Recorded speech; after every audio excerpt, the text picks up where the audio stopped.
is flying. Welcome back. Tonight we want to bring you a conversation for change. We want to bridge the racial divide in Metro Detroit. So joining us tonight are Detroit Free Press columnist Rochelle Riley, Michigan Korean Weekly publisher Tak-Young Kim, Community Next director Jordan Wolf. On the other side, we have the director of the Michigan Taxpayers Alliance and former state representative Leon Drolette, community leader Osvaldo Azi Rivera, Access CFO Maha Frige. We want to thank you all for joining us once again as we tackle race in Metro Detroit. Speaking of race, racist jokes, ethnic slurs are heard less frequently today than perhaps they were in the past. That's the good news, but Diana Lewis reports that's not the whole story. The bad news is, while those offensive words may not be spoken, they're still being used in tweets and text. And a recent study shows many young people think it's no big deal. An Associated Press MTV poll shows teens and 20-somethings feel freer to use hurtful language in texts or online than they would face-to-face. 54% of young people in the survey say it's okay to use discriminatory words within their own circle of friends. Only 44% said they would be extremely or very offended if they saw someone use the N-word online. 1/3 say discriminatory words about blacks are often intended to be hurtful. The other 2/3 think they are mostly used as jokes. So we ask, can those words ever be considered funny? Jordan, let's start with you. What do you think about that? Because a lot of people do use some words online that they really shouldn't, but they feel anonymous. I mean, can they be funny? Yeah, I think a lot of times people are hiding behind the computer, so they're more apt to just put whatever's on their mind, whether they're joking or serious. But I think for me, it's kind of like a good segue for my generation and listening to all the panelists around here. I come from a completely different angle on this issue, and my reality, I think, is very different. Talking about Rochelle's idea of her American dream, in a weird way, people might think I sound altruistic. I feel like I'm living that. I mean, I live in Detroit. I live in a house, a communal house, where we have different people from different races in the neighborhood, their kids over on a consistent basis right in downtown Detroit. And I'm surrounding myself around people from different cultures around my age that want the same thing that we want. So I come from the angle of, okay, first, how do we keep our young people here? I mean, that's what I do day in and day out. And secondly, about keeping your young people here, what no one is really talking about when you're talking about economic development and talent retention is natural diversity. The one thing Chicago, San Francisco, New York has, you walk down the street, you smell the aroma of the ethnic food and the culture, and we don't have that here. So until you have that component, and it's something that I'm really focused on with my peers, I mean, that's a big piece of creating a city. And a good thing for you. I mean, you grew up in West Bloomfield, but you did get a chance to live in the Netherlands, and then you lived in San Francisco. So you sort of lived it, and you breathed it, and then you brought it back here, and you want other young people to experience the same thing. Yeah, I mean, that's the goal. And to be honest, you know, we have a great core group that we've kind of started this conversation, and people are going to say what they're going to say, and they're going to have the same, you know, the specific attitudes, and they can say what they say. We're just kind of put the naysayers aside and focus on the influencers that want to make a change. Rochelle, I go down the Twitter stream here, and I know you've seen the same thing, and the N-word is just, I mean, it's like regular verbiage on Twitter. And nobody seems shocked about this. I never see the N-word on Twitter, do you? Yeah. A lot, huh? Well, it depends on where you go and It depends on whose stream you're watching. But it's not new. I think what we're doing is sort of this circle. You know, NWA, Ice Cube, who's now a family man, it started then, and not just rap, but it was a part of the culture, and then it went underground as those folks got older, but then here it comes back again.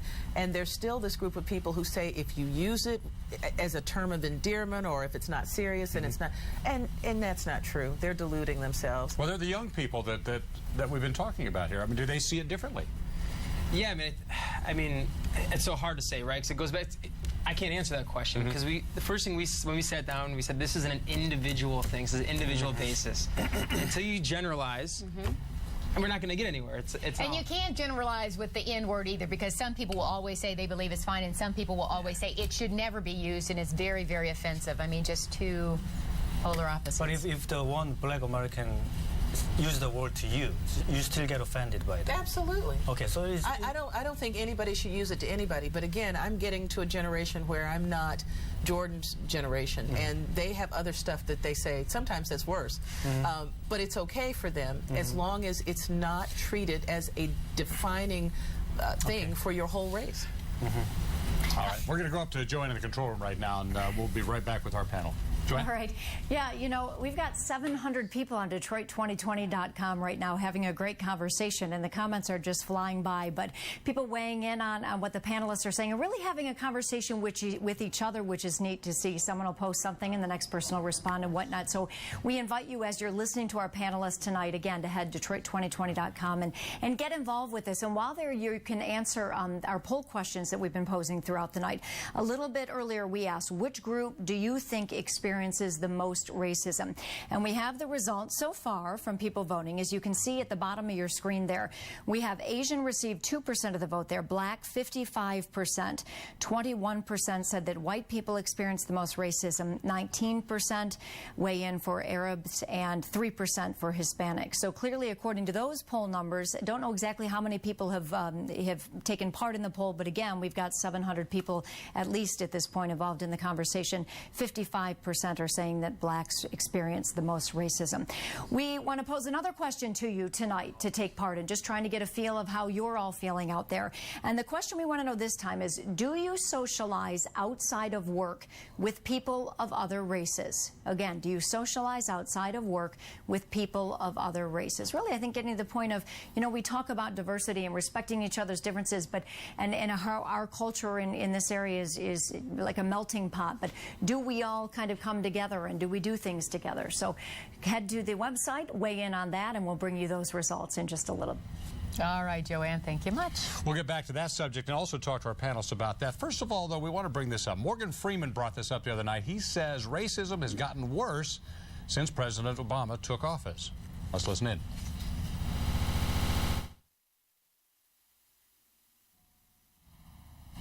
The Tea Partiers who are controlling the Republican Party, their stated policy, publicly stated, is to do whatever it takes to see to it that Obama only serves one term. What is that? What underlines that? Screw the country. We're going to do whatever we do to get this black man. We're going to do whatever we can to get this black man out of here. But is that necessarily a racist thing? It is a racist thing.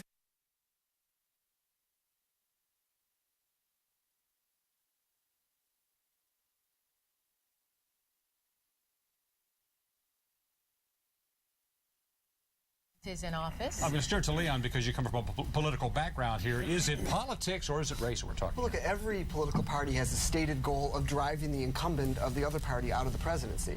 That's the goal of every political party. That's what they do. So the fact that it's a stated goal to drive this president out of office, it would be the stated goal of the Republicans to drive every Democrat out of office, and the opposite with the Democrats and Republicans. I honestly don't know the answer as to whether or not Obama's presidency has generated more racism. I can tell you it's created a new angle to look to talk about the issue, but I don't know if we can measure whether or not things are better or worse. A lot of people think the conversation, especially with President Obama as an African-American president, has gotten really hateful. You know, he's gotten more... Republicans thought that about Bush. They thought Democrats were the most hateful, virulent, spiteful, vicious people. I have vivid recollections, the early days of the Tea Party rallies against Obama, with him pretty close to armed men, white men, in these rallies. And then I asked myself, if black men had taken rifles in an anti-Bush rally, I don't think they would have been allowed to live. It wouldn't have happened. It wouldn't have happened. Secret Service would never have allowed it. No. And to me, that is really, that brought it home to me. And have people been disrespectful to the office of the presidency because President Obama, as a black man, is holding office? Well, people have been disrespectful to the office since Jimmy Carter. They were disrespectful to Bill Clinton, and we all were disrespectful to George Bush. But here's the difference. There are things that have happened with this president that did not happen before. I don't care what people say about what happened with previous presidents.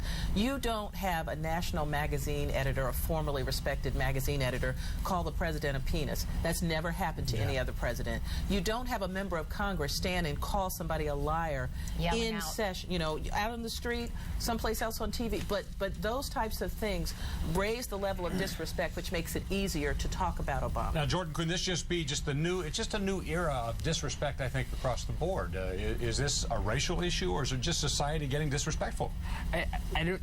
I think it's just new. I think anytime someone has something new, then people just try and find an angle, right? Find an angle to, if they're not getting their way or they're not getting the policy that they want, they're just going to play that angle. So this is a new angle for people to play. Yeah, and he's black, right? He's the first black president we've had, so it's a pretty good angle pretty easy angle to play. So an easy place to attack, perhaps. Okay, we're not done yet. Coming up next, what you can do. This is the important part. What you can do now to help Metro Detroiters' racial barriers break down.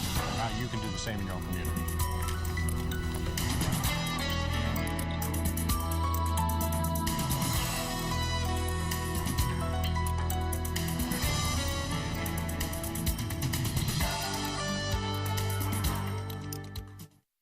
Was a victim of startling neglect, starving and confined in her owner's basement. But now Addie has recovered and will soon have a loving home thanks to you and the Michigan Humane Society. I'm Alicia Smith, and Addie's story shows why your help is so needed to save so many other animals who are suffering right now. You can help by joining me October 2nd for the Michigan Humane Society's Mega March for Animals. Please help end animal suffering with every step you take. Call or log on today. We tried satellite for a little while. The rain would cause us problems. Where's Dad? He's adjusting the dish. Okay, that's just worse. We're all glad we got Xfinity. Yes. Switch to Xfinity from Comcast and get crystal clear picture quality, rain or shine. Satellite can't match that. And with the rainy season upon us, now is the time to make sure you don't miss a minute of entertainment. Ditch your dish now and call 1-800-XFINITY for this amazing offer. My name's Harold. I've been a field service man at DT Energy for 24 years now. I pay energy bills just like you. So I do things around the house to save energy so I can save money. When appliances go out, I replace them with Energy Star ones. They use much less energy, and I make sure my house is leak-free. Weather stripping, caulking, insulation keeps the cold out in the winter and heat out in the summer. Hey, when you save energy, you save money. I can help. We heard you loud and clear. You wanted a living room and an HD TV for under $1,000. Here it is. Only at Gardner White. Get the stylish leather sofa and love seat with the 32-inch Toshiba from Best Buy for just $9.99. Other stores would charge $2,000. You pay just $9.99 with no interest for 15 months. This is the best deal in town. Don't overpay. You'll love the furniture in the Toshiba for just $9.99. Wednesday, only at Gardner White.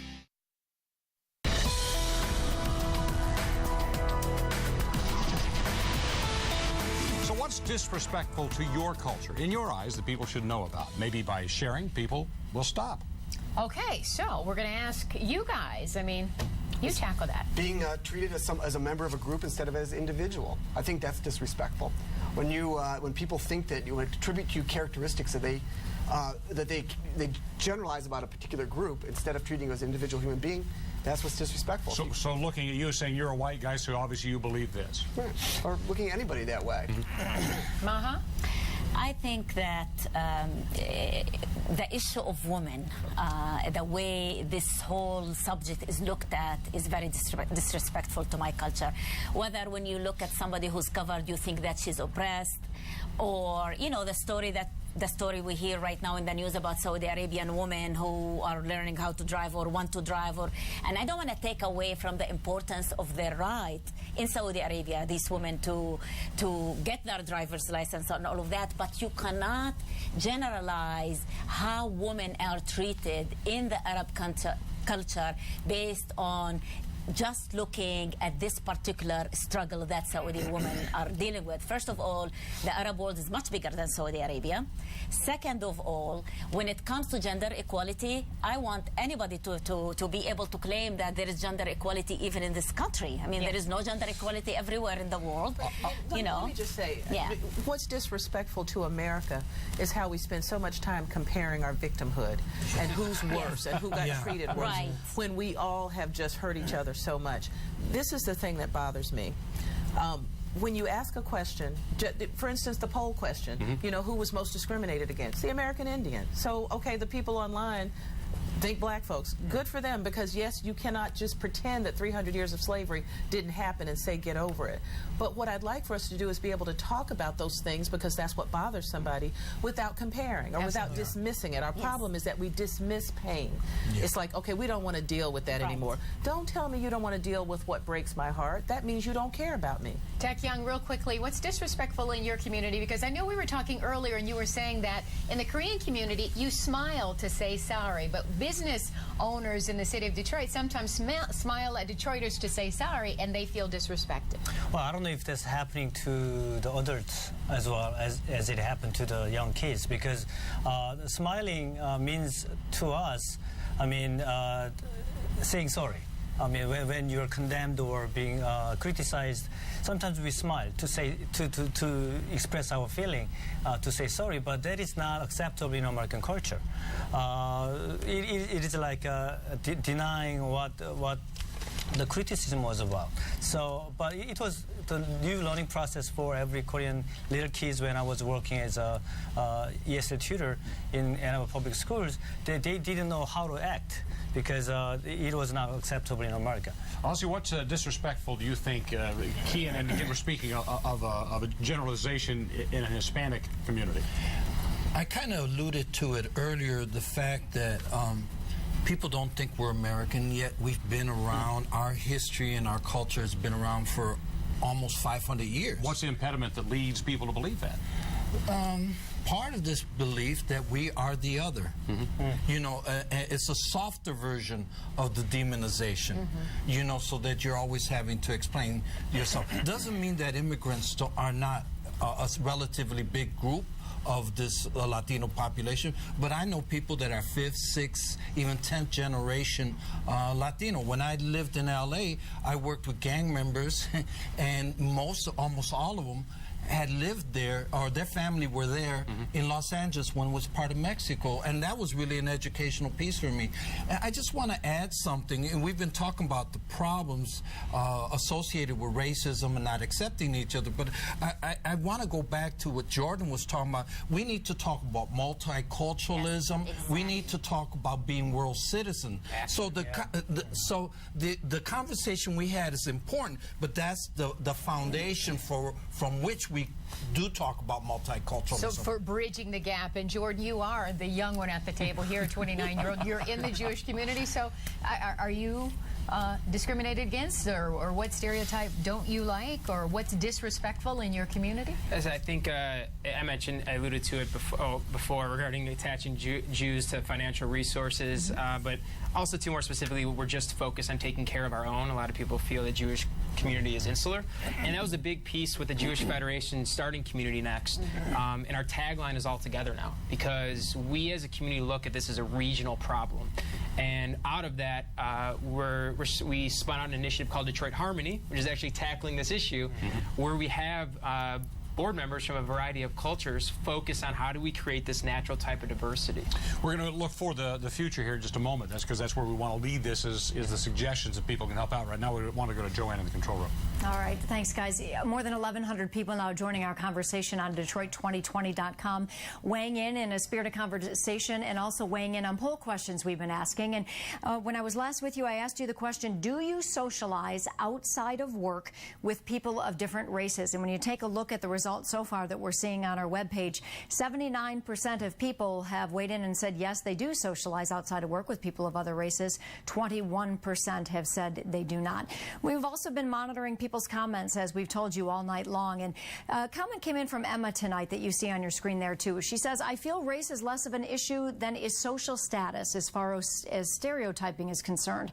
Racism is a huge problem, but I feel many of the negative racial stereotypes are attached to social status. For example, if you take a black businessman or woman compared to a black man or woman living in a housing project, the racial discrimination hits the hardest on those of lower social classes. Also, a comment below, we are all one people. We separate by the good and the bad. And certainly, I think that's the goal, right? That's the goal of this conversation tonight. That's the goal of all of it, for all of us to look at each other as one person. It's not necessarily the reality right now, but we're doing our best getting this conversation going tonight to help make that a reality. equality. So again, join our conversation. It's going on tonight, even past 8 o'clock when the show ends. Take part, Detroit2020.com. Back to you in the studio. That was wonderfully put, Joanne. Thank you much. So, what is the key to healing Metro Detroit's racial wounds? How can people act to bring about change? We're going to move in that direction. I wanted to ask you a question because we're talking about when people say, you were surprised at that figure that people say they do associate people outside of the race. And I'm, first of all, qualify this. Doesn't count who your waiter was or something like that at the restaurant. These are your friends, people you spent your time with. You were surprised at that number. Well, and part of it, in my previous job, I was Director of Multicultural Affairs at Madonna University and did some statewide work at the higher ed level. And I saw repeated survey after survey that stated quite the contrary. So that's pretty rapid development, positive development, and I'm just wondering how skewed it is. Okay, good deal. We're going to go around the table right now. How can we bring about change right now? Rochelle, let's start with you. Look, listen, and learn. I'll tell you two things. I took a Spanish class, and the teacher said, do you want to learn Mexican Spanish, Spanish, or Latin American Spanish? Blew me away. This was a few years ago, and I went, oh, wake up, learn. The second thing is all households in America, middle class, 43%. Black middle class, 38%. It is not what you think. The other thing is I plan to listen more because I know there's nothing worse for me than when someone dismisses something that I feel or something that I know hurts people. Don't dismiss it because you disagree with it. Listen to it. Understand it. That's how we make progress. Tatyan, help us move forward. What do we do? Well, Detroit Lions are winning. Well, because everybody in the team... anything can happen. Everybody in the team is contributing. That's what we, the ethnic groups, want to do. I mean, to change the game in Detroit, every ethnic group wants to be part of it. And not just as a spectator or bench player, but as a key role player. How to make it possible? The communication. We segregated because we fear each other. To get over that, I mean, the 5 ethnic groups in Michigan area, the Asian community, Hispanic, Arab American, and Jewish and African American. Jewish, by the way, Jewish and all Arab American, they get along very well. So, Jordan, I mean, we need to share the story, positive stories about each community. Absolutely, Jordan. It comes down to building an army one person at a time. That's our role as the next generation. We view this world as flat. I'm honored to be on a panel with all of you. And our job, what we're going to do is we're going to build this army, and then we need access to the resources and the top political and governmental leaders. Good deal. Maha, in 15 seconds. I believe in the power of people. I think that community-based organizations, faith-based organizations, if they are proactively taking this as a priority, things will happen. And we have to start with our individual responsibility as well. Good deal. Ozzy? I think having open but safe areas for discussing, whether it is in your church, in your university, in the workplace, and they have to be organized. It doesn't happen by chance and long term because it's not going to happen overnight. All right, Leon? Don't wait for politicians. Don't wait for community leaders. Don't wait for group activists. We agree. Live it in your own life. Live it in your own life and expect it from others that you interact with. So you change it one person at a time that way. I certainly agree. Get out there and talk to people who you don't know. Get into different communities, different cultures. Get to know other people. I think it would be fun is, you know, we've managed to bring a group here together tonight. I'd love to see everybody do the same thing in your neighborhoods. Go search out that group of people that you may not necessarily spend time with. You'll be surprised, wouldn't you? Spend some time, ask some of the questions and find out. And a few minutes ago, I started off by asking you a question. I said, is it proper for me to call you Tak or Tak Young? And I think these are the kinds of questions we need to ask. What in your culture is appropriate? Absolutely. Obviously, we're not going to solve this problem overnight. We wish we could. But we hope we've started a conversation. We are hoping this will open the lines of communication. Like we said, talk with your family, talk with your friends, talk with your coworkers, invite someone over to your house for dinner. But don't just open the door, open your mind, open your heart. Remember, we all have something unique and special to offer our collective community. Right now, we want to officially thank our panelists for joining us tonight. Also, we really want to thank you at home tonight for watching. Also, we want to thank the more than 1,200 people who have been taking part online at Detroit2020.com. We want to thank the people who've been weighing in on Twitter and on Facebook also. It's if everybody takes that interest that you've shown tonight and take it the next step farther, we're going to show that we can make a change here. It takes one person at a time. And if something is on your mind, we certainly want to hear about it. We want to keep the conversation going on Detroit 2020's Facebook page. And don't forget to like us while you're there. Was this a commercial?